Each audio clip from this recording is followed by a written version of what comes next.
Namaskar, hello and welcome to this special episode of IndiGlobal EduTalks that brings to you inspiring stories of inspiring individuals with deep insights, latest developments, trends and technology in the field of education and skill. Today's episode becomes much more important because we are connecting with you from the India, that is Bharat's the first business management school in India that was founded in 1949. We are connecting with you from the Steel City of India, Jamshedpur, Jharkhand. My name is Sudhir Gautam. I'm the founder, CEO and editor-in-chief with IndiGlobal Media Network.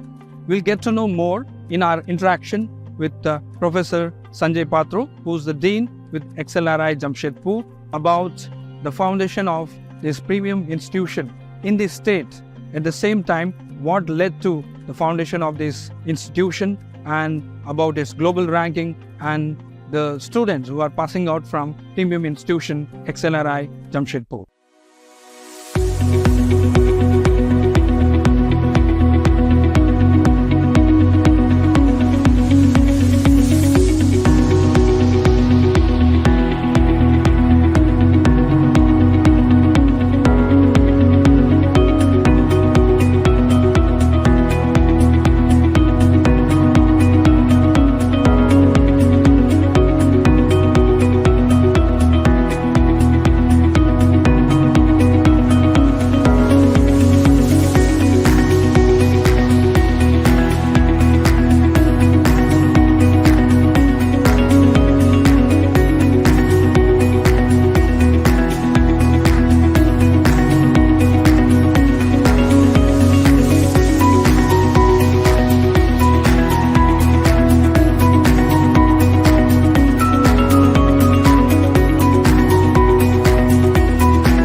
Welcome, sir. Thank you very much for joining us. Thank you.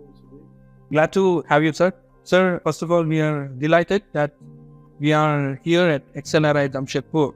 Before we get into the technical aspects of this premium institution, we would like to know about your background. Where were you born, brought up, and what has been your academic background, and what led to this position where you are now?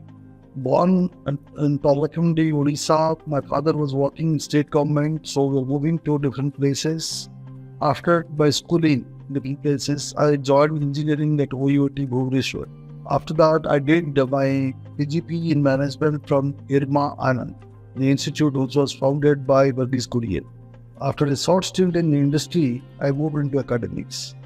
After about 9.5 years of work, I relocated to XLRI and have been working here for the last 47 years. Amazing, sir.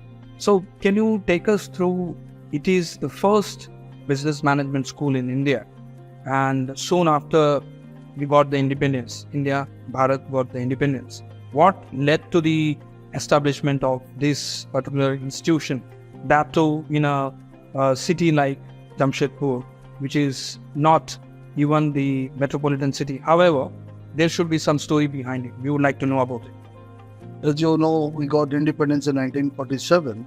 By then, Jamshedpur was a large industrial city with a huge steel plant and a Tata Motors. Those days it was called Telco, Tata Motors plant. Tata management felt the need of professionalizing their senior people, and they invited the Jesuit missionaries from US. So they came over here and the institute was set up in 1949. So this is a special year for us. 75 years back, the institute started in a small way. Those days it was primarily to provide training or better industrial relations to the union leaders, the managers, for a seamless understanding of each other so that the industry works optimally. Great, sir. Now, can you tell us about in the NIRF ranking, Jamshedpur XLRI stands 7th in the latest NIRF ranking. How do you look at XLRI being one of the most premium and sought after institution, and what makes it stand out from the rest? All these years, XLRI was amongst the top 3-4 institutes in the country. Our competition was with the Indian Institutes of Management, Ahmedabad, Bangalore, Calcutta. Even today, when it comes to placement, we're amongst the top 3, top 4. But when it comes to NIRF, since you mentioned NIRF, National Institute of Ranking Framework criteria, then, range from 7 to 11. This year, we are 9. Then, the additional criteria of academic research, global quality research is factored in. So then, we have started this journey of strengthening our research about 12 years back, and our output has been quite significant in these 12 years. Coming to the students' placement and the preference of the graduates to pursue the quality MBA program in the country, we are still amongst the top 3-4 in India. But overall NIRF, since it includes research and a couple of other dimensions, then overall we are number. Amazing, sir. Sir, as we touched upon NIRF ranking, which is the national ranking, how do you see at the global ranking of institution? Why are Indian institution behind and they don't find place among top 10 or top 50? Okay, that's a good question. Most of the European and the US B schools, they've taken lead in management education. But the criteria used by FT, and there are a couple of other rankings, they give higher importance to the internationalization of students and faculty. Yeah. Because many of the countries in Europe are very small. They're much smaller than Indian states. And they depend a lot on foreign students. There are flocks of Indian students who go to Europe.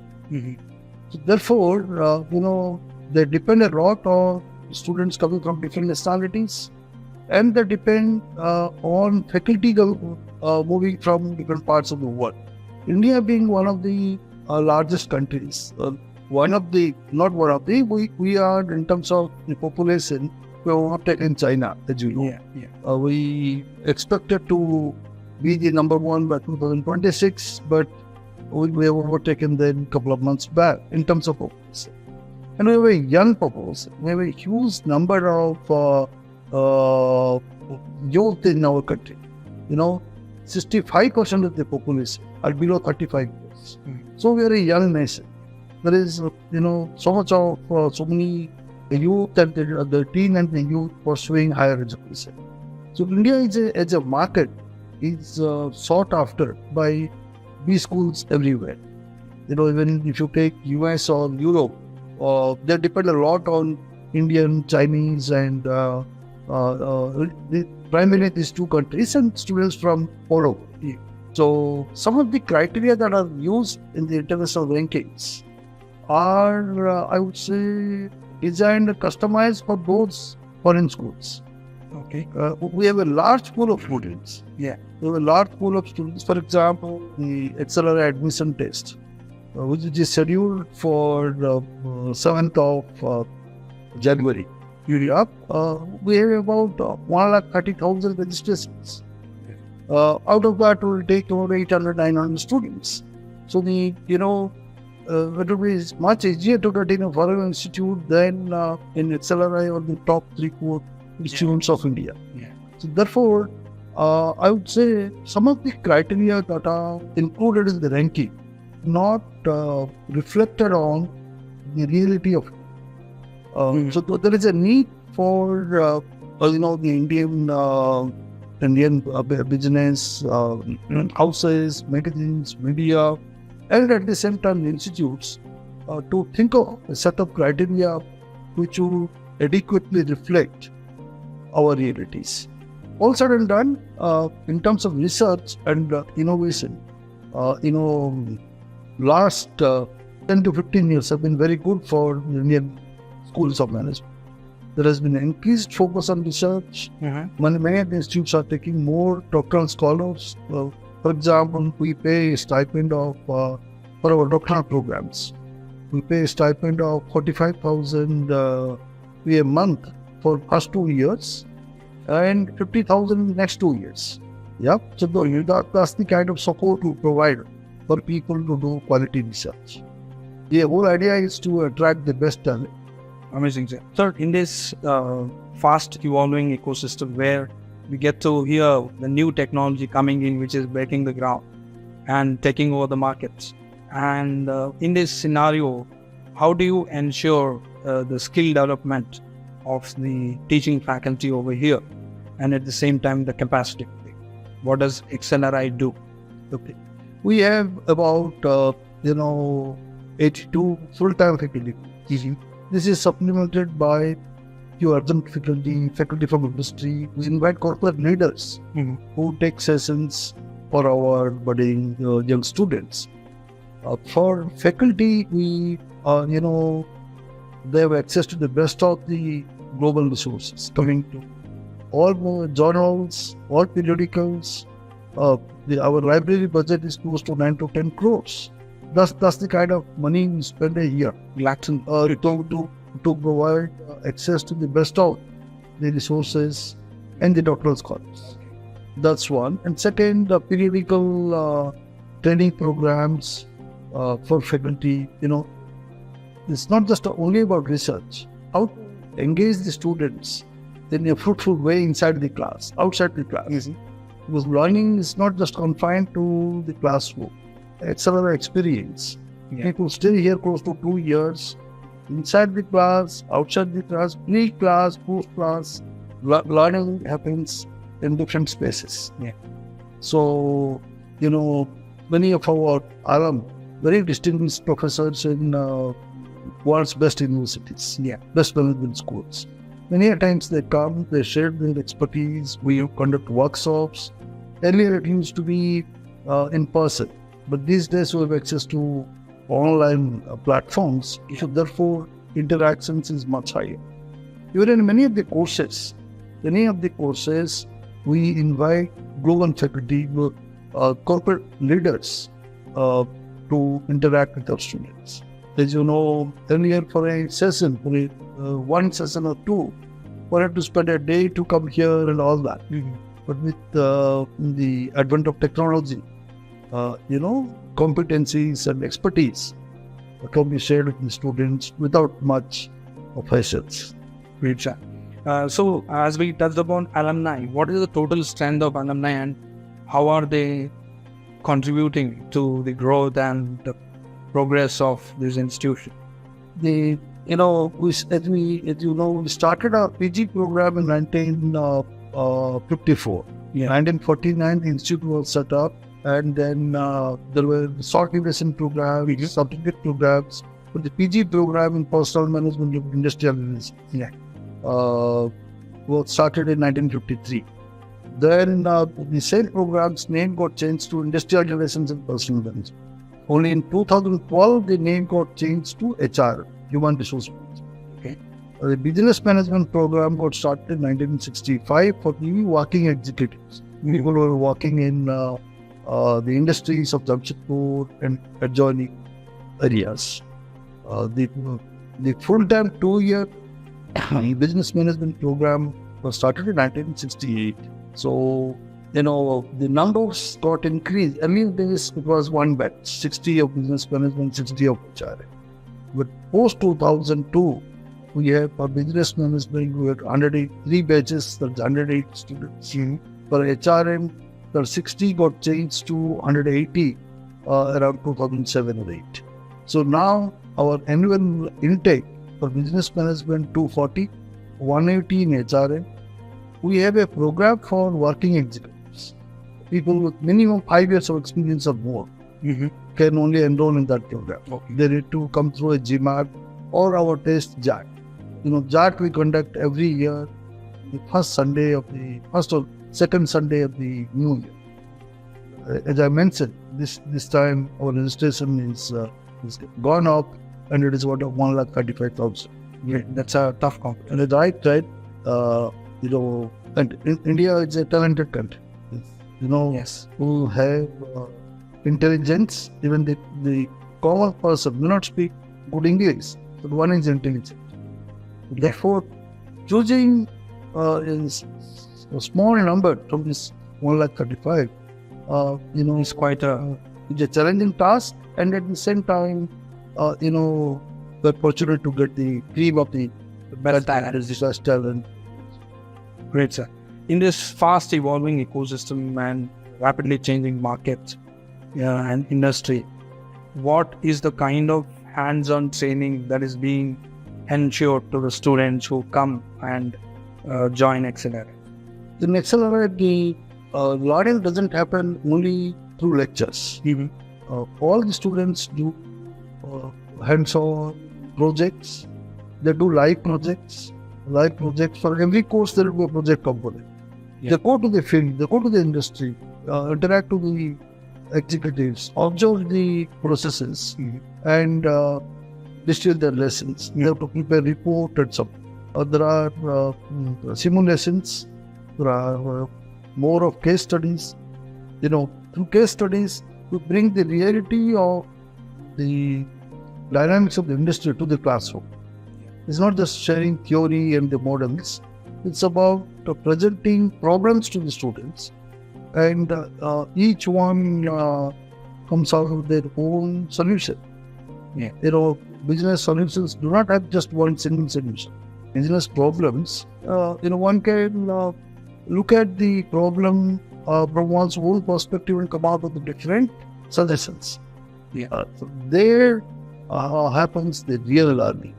People come out with different perspectives, suggest different solutions, and deliberate what is the best. So we are not giving them one answer, preparing them for life to think through situations and come out with the most optimum solution. So the students coming out of XLRI can readily face the world and conquer. Very right.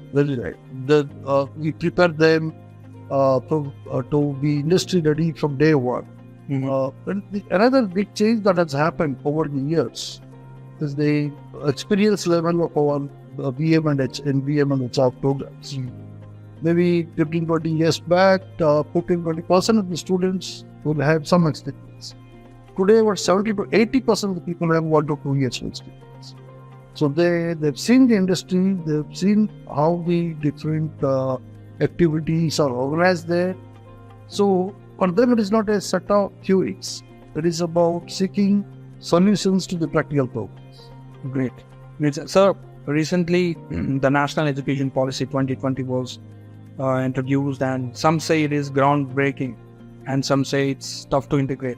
How do you see NEP 2020 as a policy for the future of the education system in India? At the same time, how is XLRI integrating NEP 2020? Yeah, you made a good observation. NEP is actually groundbreaking in several ways. From class 6th onwards, there will be an internship component. Whether one is studying in a school, a town, a village, anywhere. In India, we have some 670,000 villages, so many cities. And then in villages, you have schools. So every class 6th onwards, they will be doing internship. Internship is something today we associate with engineering programs or MBA programs. Even anybody doing a graduation or a PG doesn't have an internship with any organization. So that will prepare them to study the problems of the society, problems of business. Because see, for a moment, if you think a class 6th or 7th student for 2 months during the holidays goes and observes how people do farming, what is happening there, what is the job of a trader, how the entrepreneur is running 2 small trucks, and you study that. How much you have invested, what is the, how many trips it is making, or does it take 4 years or 5 years to break even for a truck? because many of them would get financial support from banks to buy it. But how long? See, all those would make them much wiser. It's not about just knowing bookish knowledge. Yeah. And that's a unique part of any. And as these people move up, from 6th it starts and they come 10th, 12th, do engineering, everywhere they do have a higher level of assimilation of the actual realities.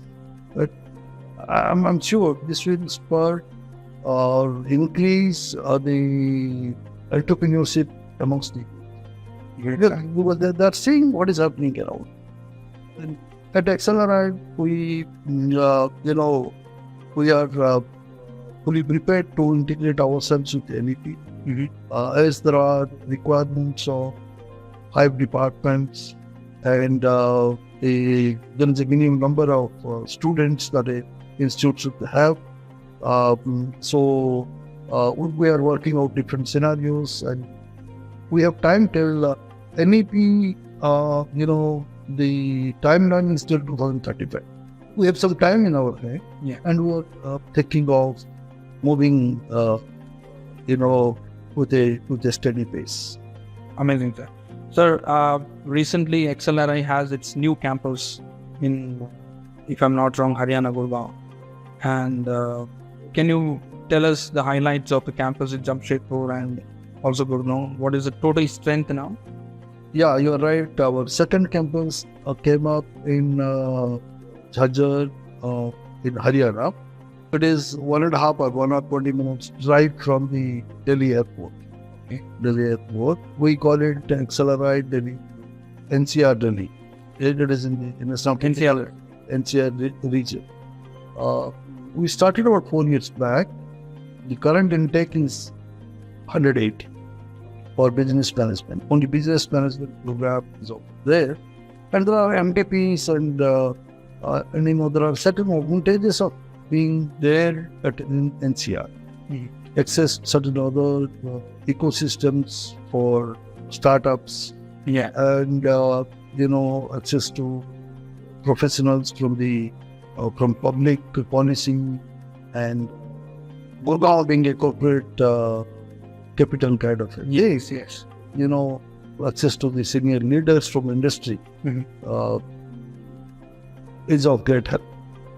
And the course curriculum, the faculty selection, everything is done in this campus. Wow. So we maintain the same kind of quality in both the places. And the placements are together. It's common for XLRI and Delhi. Glad, sir. Sir, is there any system as such for the entrepreneurs who are coming out and they wanted to establish their own startups? And is there a kind of incubation system? And is there a kind of seed funding system or any kind of collaborations within? In fact, many of our faculty take active interest in managing startups. Over the years, when the course content, the challenges of managing startups, the issues related to startups are being integrated. So, as you know, today's youth, want to move faster, and as the experience shows, there are several, I think more than 100 unicorns in the country. With a turnover of $1 billion. Okay. So that is called the imagination of the students. So in many courses, part of these startup issues, challenges, aspects are covered. And we have done the groundwork to set up a incubator. It will come up in a couple of months.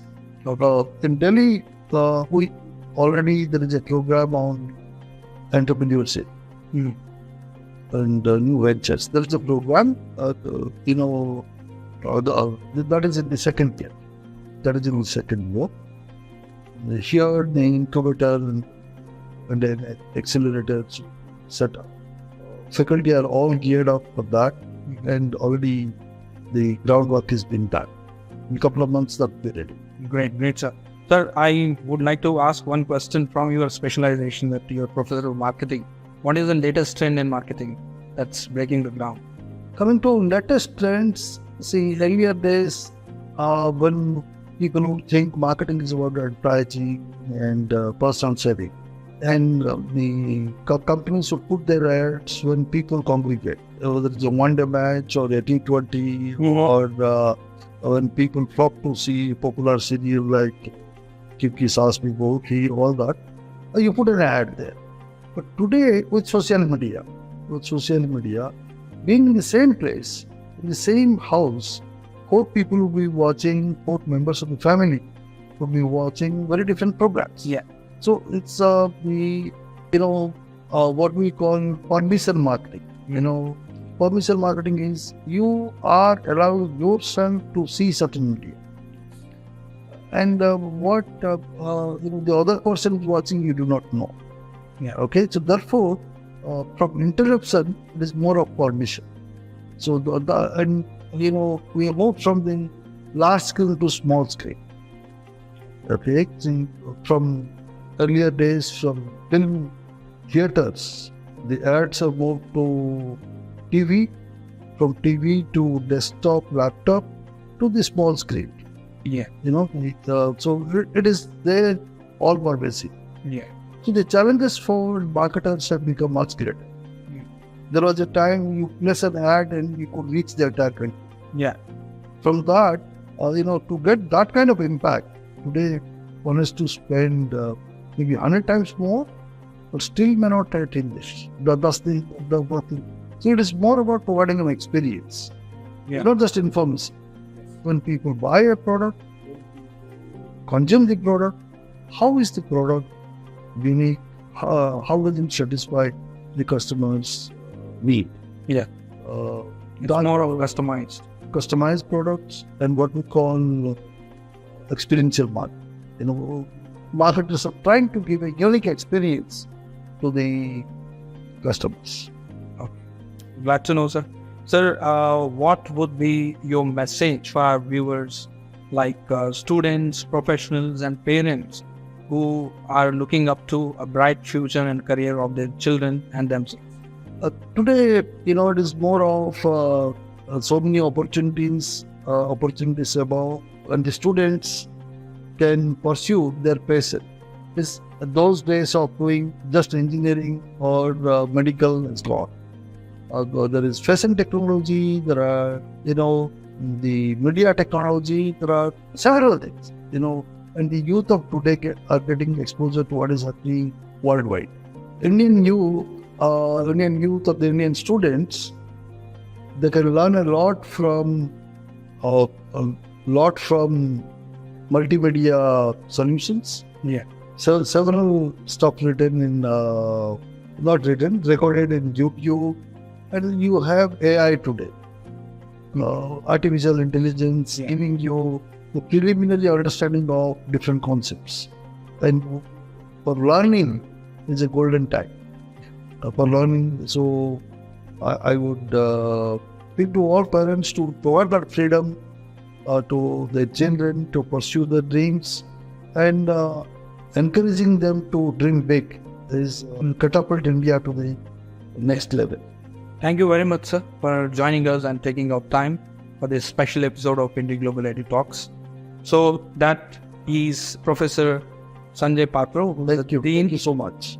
Who's the Dean with XLRI Jamshedpur, one of the premium institution business schools, and the first Indian business management school established here in the steel city of India, that is Jamshedpur, Jharkhand. This is Sudhir Gautam signing off. Till the next time we get you yet another inspiring individual with their inspiring story. Namaskar.